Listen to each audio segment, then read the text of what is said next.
नमस्कार, news nation देख रहे हैं आप। मैं हूं आपके साथ रंजीत और बुलेटिन की शुरुआत बड़ी खबर के साथ करते हैं। 5 राज्यों में चुनाव की तारीखों का ऐलान हो गया है।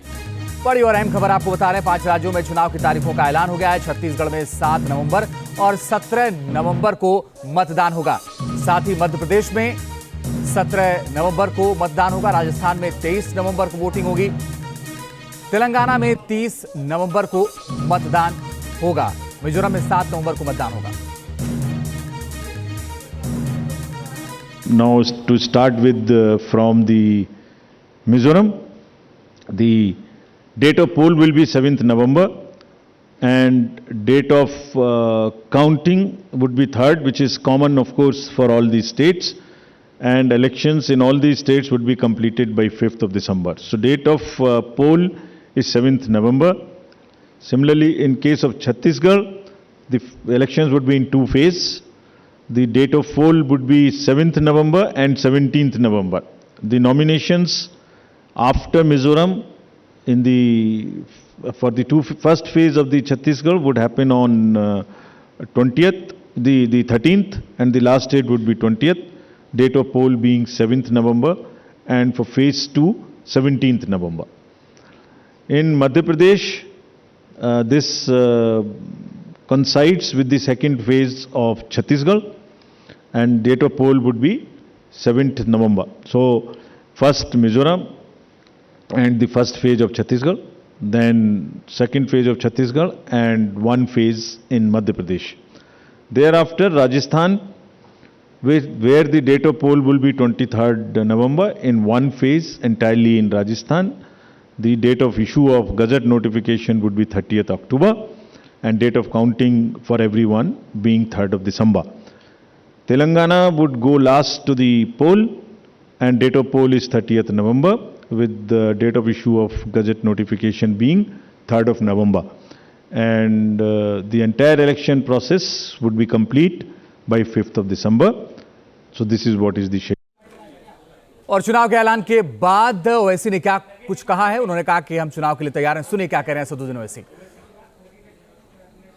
ईसीआई ने जो डेट्स दिए हैं, हमारी पार्टी इस इलेक्शन के लिए शुरू से ही तैयार थी और तैयार है। और हमारी वाहिद पार्टी है जो साल के 12 महीने पिछले 4.5 साल से हम लोग जनता के दरमियान में रहकर काम करते हैं।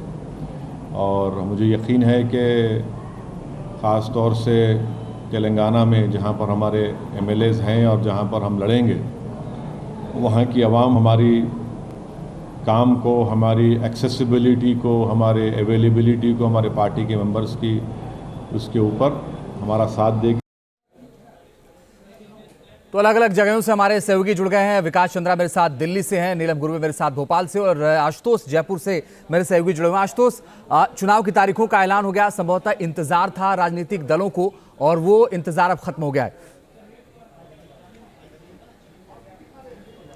देखिए, बिल्कुल राजनीतिक दलों को एक बड़ा इंतजार था, वो इंतजार खत्म हो चुका है और चुनावी रणभेरी जो है वो बच चुकी है। तय हो गया है कि राजस्थान के 5 करोड़ 25 लाख जो मतदाता हैं वो 23 नवंबर को ये तय कर देंगे कि उन्होंने किस पे अपना विश्वास जताया है और 3 दिसंबर को ये तस्वीर है वो साफ हो जाएगी। इस वक्त हम राजस्थान के जो बीजेपी का जो हेडक्वार्टर है वहाँ पर मौजूद हैं। तस्वीर कुछ बदलती हुई नज़र आ रही है। अब से कुछ देर बाद में यहाँ के जो प्रदेशाध्यक्ष हैं सीपी जोशी, नेता प्रतिपक्ष राजेंद्र राठौर और उप नेता प्रतिपक्ष यहाँ पहुँचेंगे। मीडिया से ब्रीफिंग की जाएगी। राजस्थान को लेकर जहाँ तक बात कही जा रही है कि अभी तक दोनों जो यहाँ पे मुख्य पार्टी हैं वो भाजपा की बात करें या कांग्रेस की बात करें, सीएम का जो चेहरा है वो घोषित नहीं किया गया है। भाजपा की बात करें, खुद प्रधानमंत्री नरेंद्र मोदी ने जो राजस्थान में तमाम जो सभाएं की थी उसमें ये साफ कर दिया कि जो चेहरा रहने वाला है वो कमल रहने वाला है, कमल पे ही वोट दिया जाएगा। जहां तक कांग्रेस की बात की जाए तो वहां पे भी चेहरा साफ नहीं किया गया। दोनों ही पार्टियों ने चेहरा राजस्थान में साफ नहीं किया। बने रहिए, लौटेंगे हम आपका। नीलम, देखिए जयपुर में आशुतोष है वो कह रहे हैं कि राजस्थान में तो हलचल बढ़ गई है। मध्य प्रदेश में क्या हालात है इस वक्त चुनाव की तारीखों के ऐलान के बाद से?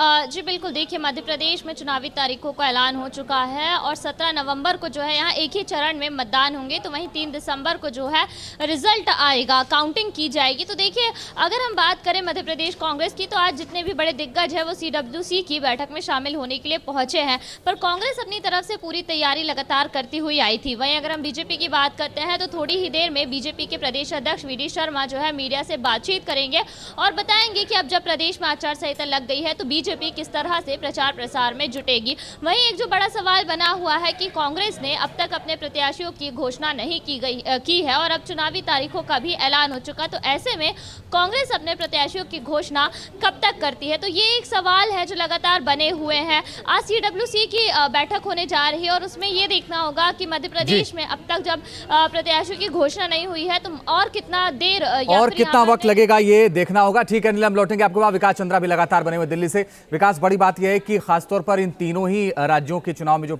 होने हैं, खासतौर पर मध्य प्रदेश, छत्तीसगढ़ और राजस्थान, बाकी 2 स्टेट और भी हैं, इसमें दिल्ली से खास नजर रखी जा रही, क्या अपडेट है?